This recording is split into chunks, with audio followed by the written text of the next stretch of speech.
Yo cuando murió mi padre tuve una cosa, tenía entonces 19 años y tuve una cosa clara. Yo era depositaria de una serie de cosas que debía transmitir, no a mi familia, que también mi familia forma parte de la humanidad, pero sobre todo a la gente en general. Y que yo no era más que eso, y que yo tenía que conseguir que estuviese en mejores condiciones que cuando yo lo heredé. Ahora vamos a ver si sigue la racha. En la familia no va a seguir, va a tener que ser por fuera. Estos documentos en manos de otro lo que son es un objeto para venderlo, para convertirlo en dinero, disgregarlo, y entonces sí se rompe la historia. Porque lo que sí hay que saber es relacionar un dato con otro dato. Un dato de este archivo con un dato de Simancas, con un dato de Indias, con un dato que se encuentra en un archivo bretón, o con una crónica. Se refrendan las cosas, y así se construye la historia. Esto cuesta trabajo, hay que saber hacerlo, pero sobre todo hay que querer hacerlo.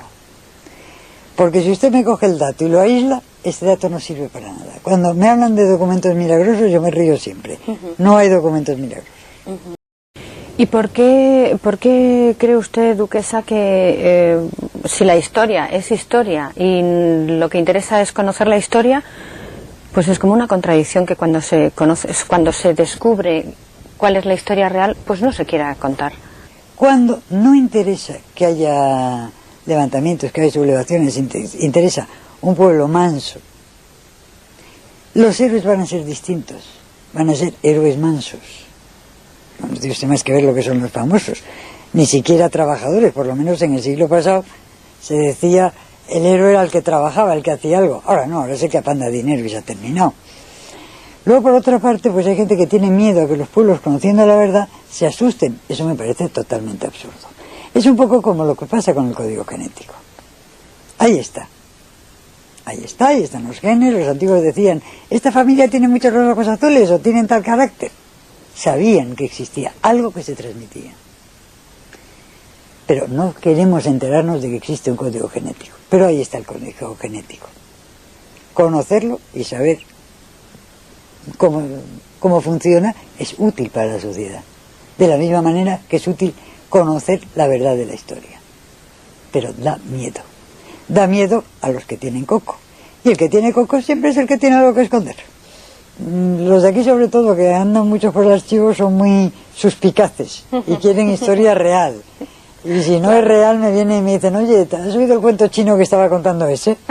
Porque han estado antes en el archivo. Y duquesa, la nobleza, que siempre, bueno, pues es, digamos, entre comillas, o quitando comillas, es bastante criticada, no se tiene idea, pues que no trabajan, viven de una forma privilegiada. Entonces, esta riqueza que existe aquí, usted que quiere darla a conocer a la calle, ¿cómo cree usted que es recibido esto? Por la nobleza no les interesa la historia. Es más, ha habido expurgues, no voy a citar el archivo, pero en el año 60 se expurgaron las cuentas y los documentos de bienes propios y comunes de un archivo conocido. Se quemaron. Y conocí a una persona que asistió al hecho. La nobleza, no hay más que una nobleza, que es la personal. El que se puede mirar al espejo sin avergonzarse, el que puede enfrentarse a la verdad sin avergonzarse. Y aunque haya cometido un error, y aunque haya cometido una villanía, que la asuma y que es capaz de asumirla. Esa es la nobleza que hay, nada más.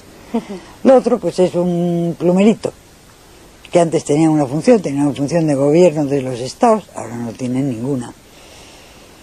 Y hay de todo. Hay gente con título, pues incluso que están viviendo de una pensión. Hay los que tienen dinero, los que no lo tienen.